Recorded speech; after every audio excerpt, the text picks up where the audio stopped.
Live को ज़्यादा से ज़्यादा शेयर कर दीजिए ताकि सभी लोगों तक जो सूचना है कि आज अपील में क्या हुआ वो पहुंच सके।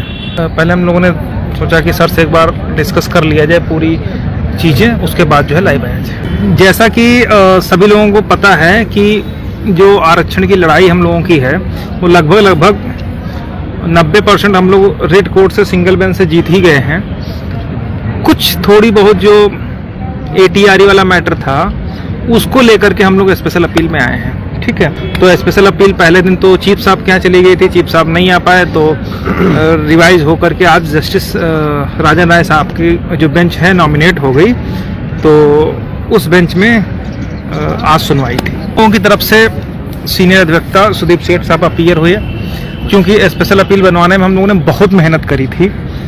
उतनी मेहनत जितनी मेहनत हम लोग रेड कोर्ट में शायद लास्ट टाइम में जो फाइनल हियरिंग हो रही थी उससे पहले जब महत्वपूर्ण सुनवाई हुई उतनी की, उससे काफ़ी ज़्यादा मेहनत जो जजमेंट आया जस्टिस शुक्ला साहब का, तो उसमें सब कुछ तो उन्होंने रूल 3631 सब कुछ दे दिया, लेकिन जो रिजर्वेशन का इम्प्लीमेंट होना चाहिए, जो रिजर्वेशन जो रिलैक्सेशन था ATRE का, उसी को रिजर्वेशन मान करके पूरा जो जजमेंट था उसको गुड़ गोबर करने में कोई कसर नहीं छोड़ी। तो उसी जजमेंट को हम लोगों ने चुनौती दी। तो जब चुनौती दी तो आज जो चीज़ें हम लोग चाह रहे थे कोर्ट में वो सारी चीज़ें हम लोगों को सकारात्मक रहीं। जब कोर्ट ने पहले तो पूरा मैटर समझा दी, हमारे सीनियर के द्वारा समझाया गया, जिसके बाद चूंकि सरकार का तो जानते हैं कि उसका तो तरीका यही रहता है कि इन किन प्रकार किसी तरीके से जो मैटर है वो लिंगरान हो।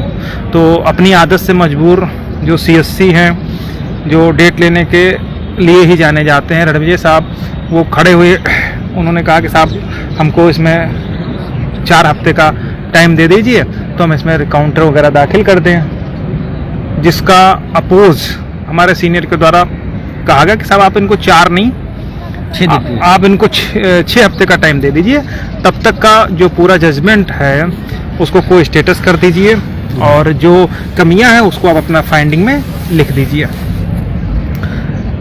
इतना कहने के बाद जब कोर्ट उनकी नहीं मानी तो सरकार की तरफ से सीनियर अधिवक्ता संजय बसीन साहब भी अपीयर हुए थे।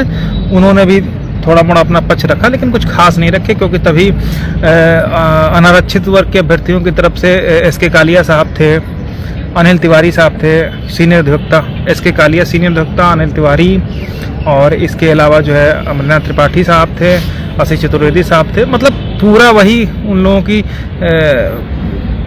जो जनरल के चयनित अभ्यर्थी हैं वो भी बैकडोर से पूरा कमान जो संभाले हुए हैं वो वही है। तो उन लोगों के पास पैसों की कमी नहीं है, जिसका नतीजा ये है कि उनकी तरफ से इतने बड़े बड़े सीनियर आ गए। और जाहिल गंवार हैं 6800 वाले, वो अभी भी नियुक्ति सोच रहे हैं कि नियुक्ति हो जाएगी, ठीक है। तो इनकी बुद्धिलब्धि का अंदाजा इसी लगा लीजिए कि जहां पर पैरवी करनी चाहिए थी वहां केवल पूरा का पूरा मुकदमा हमारे भरोसे छोड़ दिया गया। लेकिन इन सब चीज़ों से हमको मतलब नहीं है, लेकिन क्योंकि बताना आप सभी को मैं ज़रूरी समझता हूँ, ठीक है। तो कोर्ट से जब ये कहा गया कि आप साहब इनको 6 हफ्ते का टाइम दे दीजिए, लेकिन मैटर को स्टेटस कर दीजिए ताकि जो सरकार है वो फंक्शनिंग अगर कुछ कर रही है तो ना करने पाए, जिस पर कोर्ट ने भी कहा कि हाँ। तो रणविजय साहब की तरफ से और संजय बसीन साहब की तरफ से कहा साहब अभी हम कुछ भी नहीं करने जा रहे हैं और ना ही हम कुछ कर रहे हैं। तो कोर्ट ने यही कहा कि ना आप लोग कुछ किए हो और ना आप लोग कुछ करते हो, इसीलिए रेड कोर्ट में इतनी अपीलें आ गई, यहाँ इतनी रेड कोर्ट में इतनी रिटें आ गई थी, यहाँ ये अपीलें आ रही हैं। आप लोग कुछ करते नहीं हो, यही तो समस्या है। तो कोर्ट ने यहाँ पर श्री राजन राय साहब ने एक बात और कहा नहीं, वो जजमेंट में लिखवा दिया है। शाम को आप लोगों संभवतः देख लीजिएगा, जहाँ तक मैं समझ पा रहा हूँ वो लिख गया है।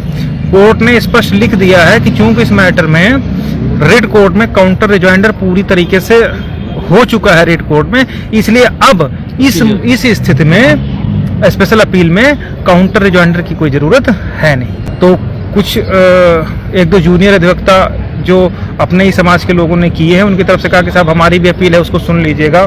तो कोर्ट ने कहा कि केवल एक ही अपील, हाँ शेर साहब की अपील है, उसी में जो कुछ है वो है, उसी पर हम लोग वही पॉइंट उसी पर हम लोग सुनेंगे। बाकी अगर उसके अलावा कुछ भी है तो वो माननीय सुप्रीम कोर्ट से लेकर के यहाँ तक सारे ऑर्डर हम पढ़ चुके हैं, TT उससे रिलेटेड कि जो सेठ साहब में चीज़ें हैं उन्हीं पर केवल बहस होनी है, तो उन्हीं पर हम लोग सुनेंगे। बाकी अगर कोई नई चीज़ होगी तो आप लोग बताइएगा। कहा ठीक है, हम आप लोग अगर आज तैयार हों तो आज ही हम बहस शुरू कर देते हैं, मतलब आज ही फाइनल करने के लिए शुरुआत करने वाले थे, लेकिन चूंकि अनारक्षित अभ्यर्थियों की तरफ से कालिया साहब थे, वो भी करते साहब नो हमको भी सुना जाए, तो कोर्ट ने कहा ठीक है। अब वो लोग आईए के थ्रू आए थे, इम्प्लीमेंट एप्लीकेशन के थ्रू, उसको कोर्ट ने अलाउ कर दिया कि ठीक है आपको जो कुछ कहना है कहिए। तो नेक्स्ट डेट पर 2 मई उन्होंने लगा दी है फाइनल डिस्पोजल के लिए। अब ये लिखा है नहीं लिखा है वो ऑर्डर आने पर क्लियर होगा, लेकिन कोर्ट 2 मई से उन्होंने कहा कि हम इसको डिसाइड कर देंगे। ठीक है, तो जो चीज़ें हैं हम लोग, मैंने बताया ना कि ये जो ATR वाला जिन्न था ये सिंगल बेंच में ही हम लोग नहीं निकलने देते, लेकिन क्योंकि अटल सत्य हो रहा उस वजह से थोड़ा सा कहीं पर ये पॉइंट रिलैक्सेशन रिजर्वेशन में दिक्कत हुई। अदरवाइज इसको हम लोग वहाँ तक आने ही नहीं देते, और हम लोग ये भरोसा दिलाते हैं आपको कि जो ATR वाला रिजर्वेशन है उसको भी हम लोग कभी भी जो रिलैक्सेशन है उसको रिजर्वेशन नहीं होने देंगे, या बिल्कुल अपील में ध्यान दीजिए। मैं किसी का विरोध नहीं कर रहा हूं, लेकिन आरक्षित अभ्यर्थियों की तरफ से अगर हमारे लोगों की अपील इतनी मजबूत नहीं थी, इतनी अच्छी नहीं थी, और कौन से पॉइंट हमने अच्छे नहीं उठाए थे, तो आज ही खेल खत्म हो गया होता, अलाउ होकर के आज ही ऑर्डर हो गया होता। इसीलिए उन लोगों की तरफ से भगदड़ मची। नतीजा ये हुआ कि असित चतुर्वेदी साहब सीनियर अधिवक्ता, अनिल तिवारी साहब सीनियर अधिवक्ता, SK कालिया साहब सीनियर अधिवक्ता, अमरनाथ त्रिपाठी साहब secretary bar association, Durga Prasad Shukla साहब, ये पूरी फौज आई थी कि किसी तरीके से आज ऑर्डर होने से बच जाए। नहीं तो जो चीज़ें अब कौन कौन से बिंदु हमने उठाए हैं वो डिस्क्लोज करना उचित नहीं है।